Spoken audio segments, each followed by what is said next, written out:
Weeks ago, Mary Daniel Onu showed up at her usual spot by the roadside where she hawked drinking water to passers-by around OSHODI in Lagos without a premonition that she was standing on the edge of glory. You see, Mary is a physically challenged young lady whose story went viral after it was published by the Punch newspaper.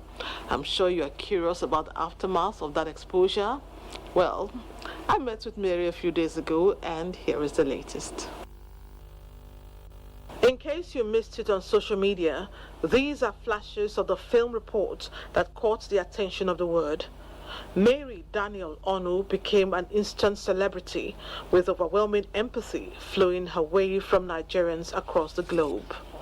It was impressive to witness a young lady daring the limitations of disability by hawking water on the ever-busy OSHODI route. Fast forward post-viral video. The Mary I met on Friday is a sharp contrast from the stressed-out street trader who touched the hearts of many. Beaming with smiles and giggles expected from anyone who has lived from grass to grace, 26-year-old Mary, a single mother of one, narrates how she became physically challenged. I was small that time. We were traveling to the village, me and my mom and dad. The motor just get accident to top of bridge. I'm the only surviving person in that car. Who just take me to the hospital, find my mother's phone and find my grandmother's number to call that so somebody have accident in so state, in DANUIEL state too, in Boko, they should come. Before they came now, they have already cut the leg because they say the leg is bad. Not one to idle by, feeling sorry for herself and depending totally on goodwill, hustling for her own money did not begin in Lagos. First of all, come to Onitsha, to Wozu. From there, I enter Asaba. After Asaba, I came down to Lagos. So what are you doing in all these towns? I'm still selling that pure water. Your grandmother and your daughter are depending on you, right? Yes.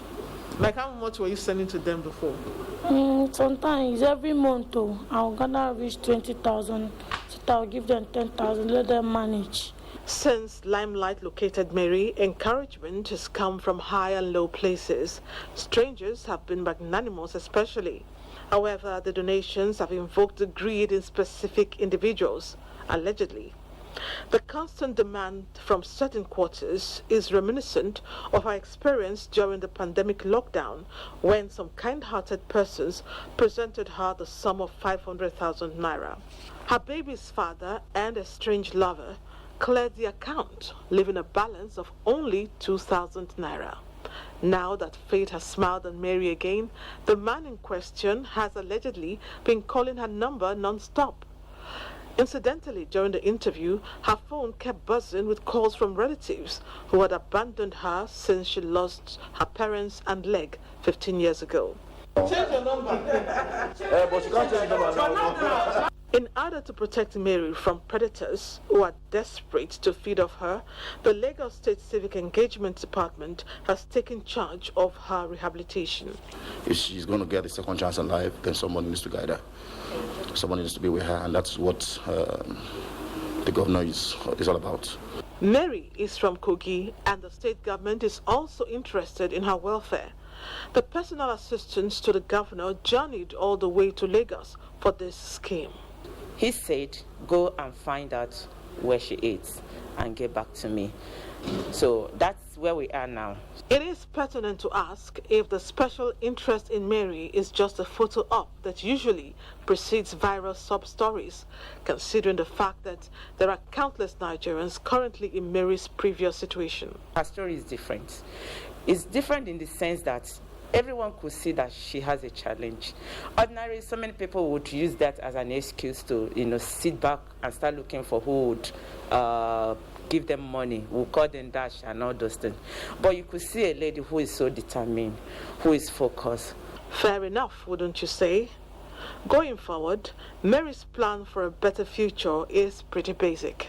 I want to open provision to be selling, and then bring my grandmother out to my side and my baby to stay together and do the business together to manage our life.